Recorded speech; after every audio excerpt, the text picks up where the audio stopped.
What is going on, guys? Welcome to the Reformed Reader, the channel where we review different forms of media through the lens of a Christian who is under the authority of the scriptures. My name is Josh, and today we are going to be doing a book review of Guard in the Garden by Z.S. Diamanti. Now, before we dive into the review, let's go over what is this book about. From Dragonfire to Garden Flowers, Felton Hold'em spent his entire life training to become one of Gallium's elite dwarven warriors. When a bloody battle leaves him injured, he has no choice but to move into his eccentric twin aunt's quaint home in the town's quiet Garum district. With his life of military service seemingly over, the captain of the city guard gives Felton his only chance at a fresh start in the new life he never wanted. But when a human woman barges through his front door, the grumpy dwarf starts to wonder if there is more to life than war. The Sunshine Woman invites him to visit her garden, where Felton gains a new nemesis and a new purpose in life. Take a walk through the garden and see what magic awaits. Come enjoy the hospitality of the whimsical Garum district.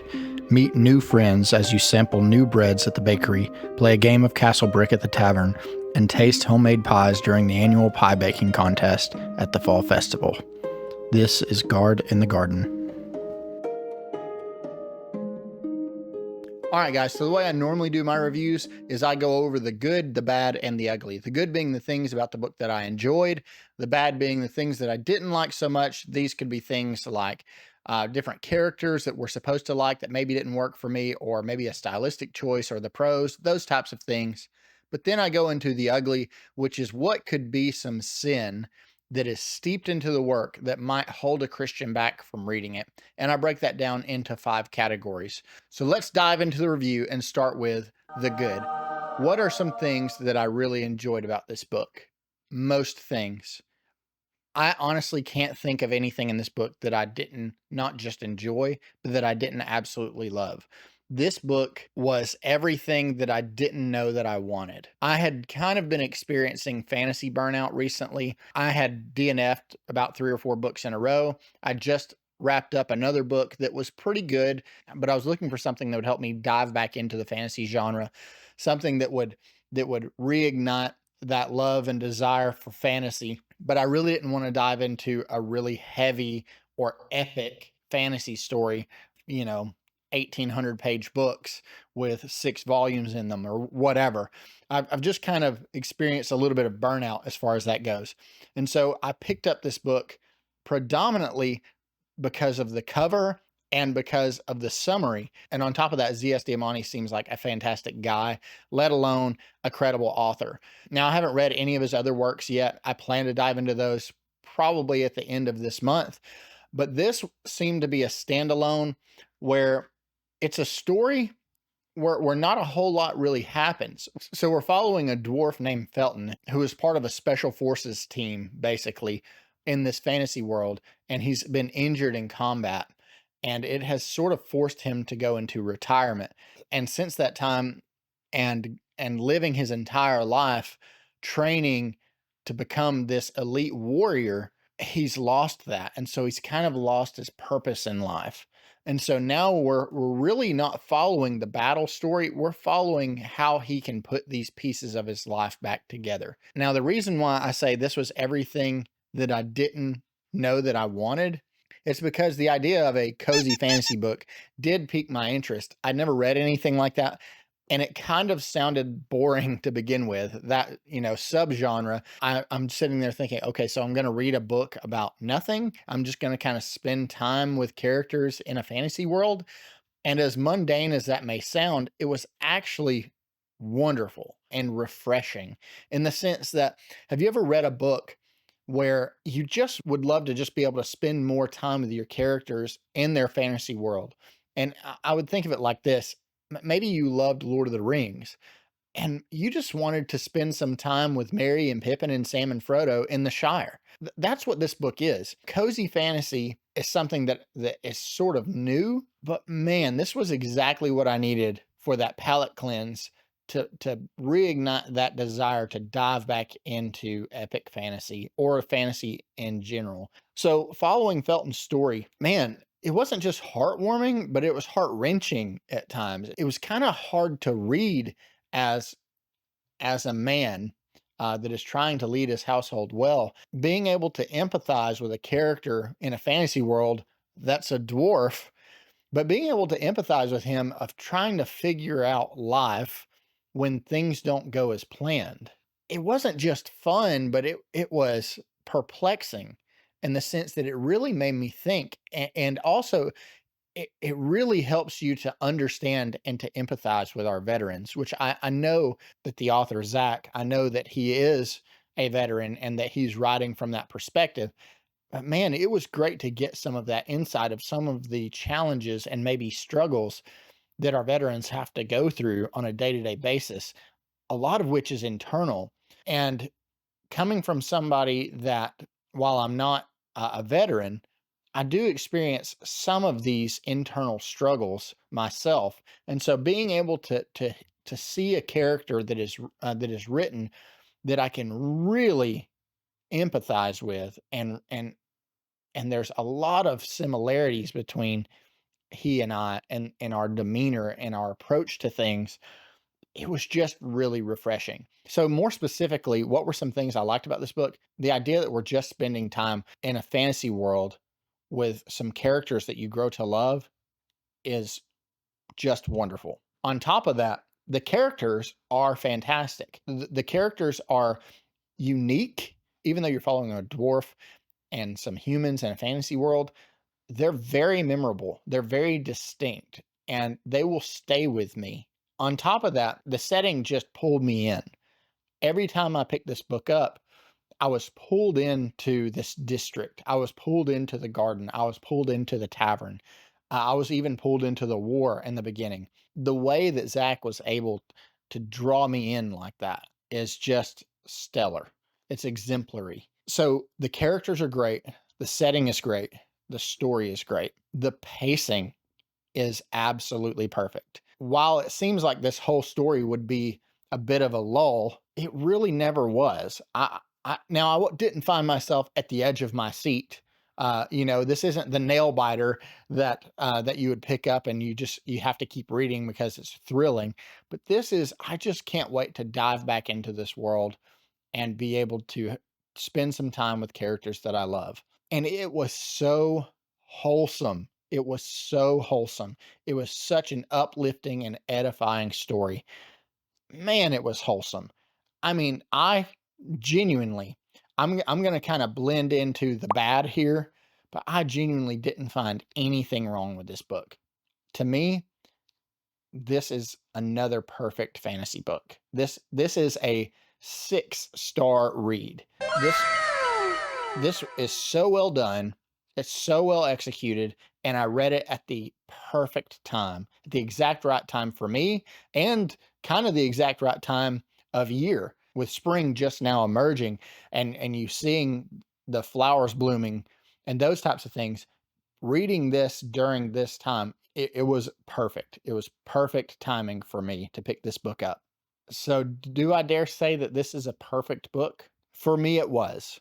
This book alone has not only driven me to pick up more fantasy moving forward, but it has also really encouraged me to know that there are still authors out there that can write good stories with compelling characters and still keep it wholesome without having to get gritty or explicit. This is what I want out of fantasy. I want those books that leave you feeling uplifted, edified, that can see joy and hope in our story. And that's exactly what this was. Now, does that mean that I don't ever want to read another book with a big bad guy again? Absolutely not. As a matter of fact, I plan to dive into Zach's other books pretty soon, which I know has some of those things. But if you're looking for the huge battle scenes, this isn't the book for you. If you're looking for the grimdark characters or the morally gray characters or some of the more grimdark elements inside of modern fantasy right now, this isn't the book for you. But if you're looking for a wholesome book that leaves you feeling uplifted, that gives you hope for good quality fantasy in the future, look no further. And on top of that, it is not a very long book. And like I said, it was just perfectly paced. There was never really a time where our main character was not growing. What I mean is, there was never really a page or a chapter that was in there for fluff. All of this was developing our character and helping us to continually empathize with him and building him and growing him and edifying him. And I think for fans of fantasy, in particular fans of Lord of the Rings, who love the Shire, who just would love to dive into the Shire, this book is for you. This is also a fantastic book for people who have never read fantasy that are looking to dive into it. This would be an excellent read. This would also be an excellent read for some of my friends, some of the ladies that love the romance stories in fantasy. Pick this up because it is a very clean, very well executed romance story. Fantastic. He'll probably never see this, but Zach, excellent job, my friend. This just blew me away.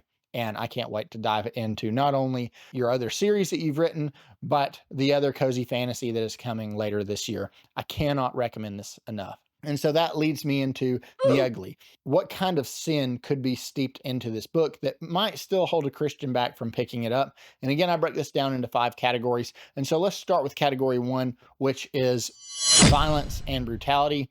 Now, I gave this a 2 out of 10. And the reason I gave it a 2 is because our prologue, or our first chapter, I can't remember if it's an actual chapter or the prologue, but it goes into the battle where our main character is injured. It's a battle scene. It's a fantasy battle scene. And so there's some descriptors there of war and of battle. And so I would say there's a little bit of violence, but that's really it. It's really this one chapter. And there's a couple of flashback scenes where they're brief, but there might be some scenes that somebody might consider violent. But when I say I give violence a 2 out of 10, that's me trying to be cautious. It's probably a 1. I mean, it's not very violent at all. So the second category is sexually explicit content. This is an absolute 0. There's nothing sexually explicit in this book. Nice. And I'm very thankful for that. It is a clean romance story. Fantastic. I'm going to jump straight into language. Language gets an absolute 0 again. Now, there is 0 swearing in this book. Now, that does not mean that our main character does not curse, because it says in there that Felton curses, but he does not use our modern curses. I would correlate this to Stormlight Archive, how they use the word storms as a swear word. It's the same type of thing here. So they just have a different word as a swear word that's not actually a swear word. I love it when authors do that. It's not just clever and original, but you also are safeguarding our reader against reading things that maybe they don't want to read. So again, language is a big fat 0. Then we get into gratuitous inclusions. You know, what type of diversity or inclusion could be in this book that's in there just for the sake of diversity? Again, this is an absolute 0. We're in a small fantasy village where there is a diverse cast. You have humans and dwarves, for the most part, dwelling amongst each other. There's talk of orcs and some dragons and some other types of characters and races, those types of things. But there is no gratuitous inclusion whatsoever in this book. And that's why I gave it a big fat 0 as well. And this leads me into dark themes. Dark themes, I'm also going to give a 2 out of 10. And the reason for that is because this book does spend some time and dwell on a little bit those internal struggles of men, and particularly veterans. There are some things that these men, this and our main character in particular, but these men in real life, that they have to struggle with and wrestle with. And it's not something that necessarily gets fixed. In the words of the book, it needs to be tended. It needs to be tended to. These are predominantly mental health struggles. So these are not things that somebody can just go in and fix, but these are things that need to be continuously tended. And so when I say dark themes, I don't mean it's necessarily dark in nature. If you're wanting a story that doesn't wrestle with any hard topics, this does a little bit. But even if that's the case, it doesn't enough to elicit me to recommend against someone picking this up, because Zach does such an excellent job articulating these things in a gentle kind and empathetic way that I think anybody that is not a veteran and loves fantasy picks this up. You will finish reading this book and be able to empathize better with our veterans and with maybe somebody that you are close to. This leads me to my final question, which is, would I recommend this to a Christian? And the answer is absolutely 100%. Already have and will again and will continue to in the future. I don't know if she watches these videos, but Sarah Grace, you would absolutely love this book. I have some other ladies that I go to church with that I think would love this book, and also some of the men. This is one of those books that you read by the fire, that you just sit down and relax, and you want to dive deep into a a wholesome story in a wholesome world with wholesome characters. This is it. So I absolutely would recommend this to a Christian and will champion this. Now for anyone that thinks that self-pub cannot meet the same quality standard as traditionally published, this blows that stereotype out of the water.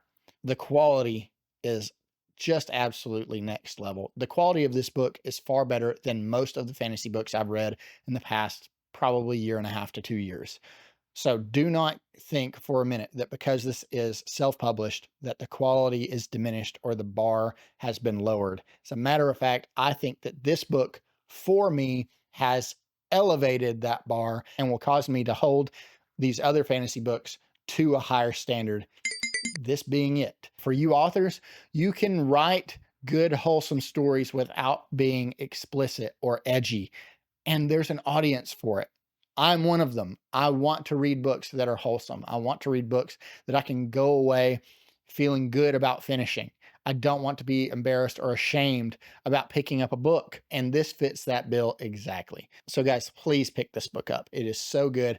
And make sure that you support Zach and his work, because I hope that he continues to publish these books, not just these types of books, but any book that he writes in the future. I will be picking up and supporting him as an author and as another Christian brother.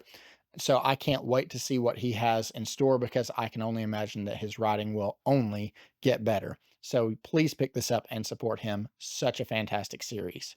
Side note, I would also recommend this book, and not only this book, but according to many of the viewers of this channel, his other series is an excellent place to start for young fantasy readers. So wanted to make sure I mentioned that. So guys, thank you so much for watching. Please pick these books up. Please share them with your Christian brothers and sisters. These would make excellent gifts, by the way. But please pick these up and support Zach as an author and as another Christian brother. Thank you again so much for watching these videos. If you got something out of this video, consider giving it a thumbs up. Subscribe to the channel if you haven't already. Make sure you click the notification bell so that way you can get notified when I post new videos every Sunday and Wednesday. But guys, thank you again so much for watching. I appreciate each and every one of you. I hope you have a fantastic week, and I will catch you on the next one.